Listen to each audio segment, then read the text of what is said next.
Hello everyone and welcome to this video. In today's video we're going to be taking a look at Subdivision Infinity DX with a PC. The game was developed by MistFly Games and was published by Crescent Moon Games. The game is a 3D style space shooter which has you battling giant space cruisers, doing aerial combat against other ships, and doing a whole host of other various style missions. As I'm sure you're all wondering though, is it any good or not? Here's more details about the game and what it has to offer. The story begins when you, the main character, are brought in to investigate a mining facility that has gone radio silent.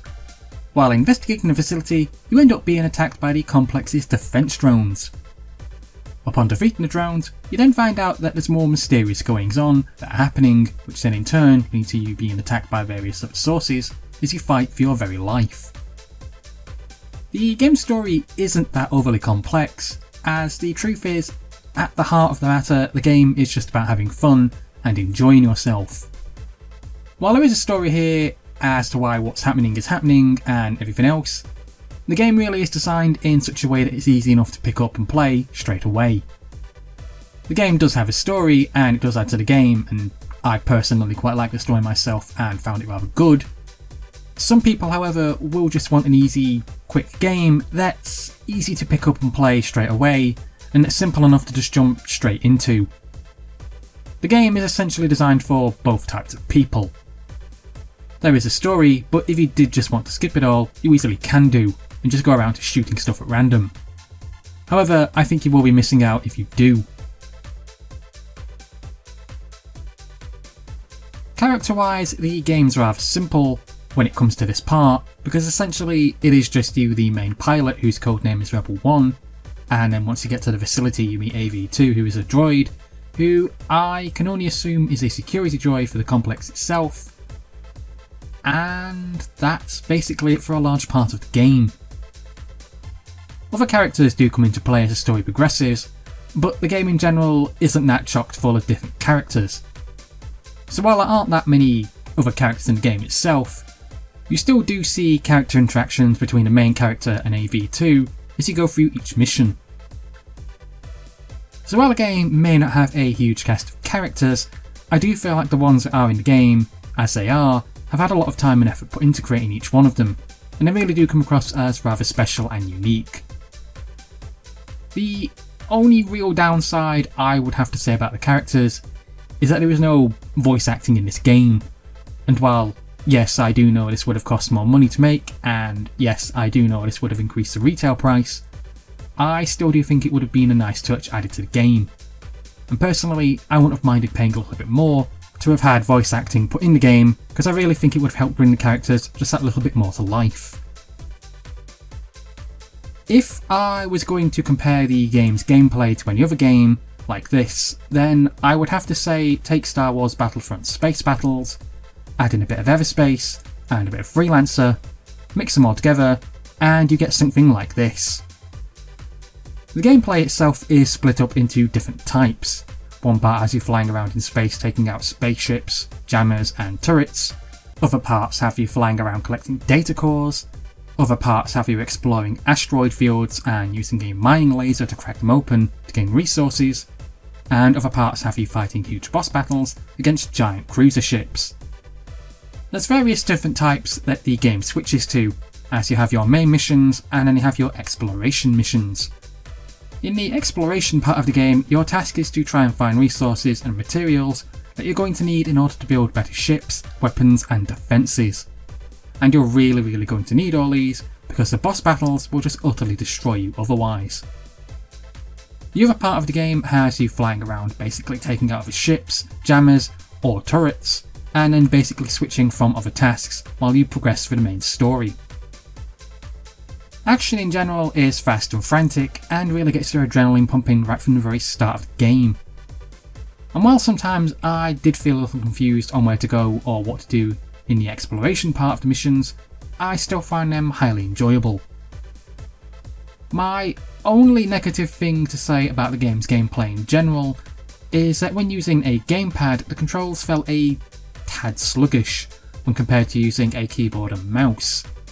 Even when I raised the sensitivity of the controller from the options menu, it still just didn't feel the same as the same amount of control I had when I used a mouse when turning.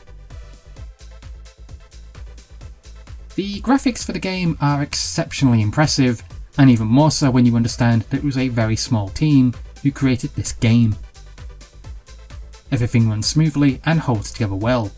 During my testing / gameplay, I didn't come across too many graphical issues, and noticed that I did one minor, and the developer is probably already hard at work sorting these out. An interesting note about the game's graphics is that originally the game was a mobile / Android game in its first outing, and used a custom game engine. For the updated version of this game, the game now uses the Unreal Engine to create everything you see around you. And my god, does it look impressive. For such a small team to have made this game from the Unreal Engine from scratch, and then to have it running with only a few minor issues, it really is outstanding.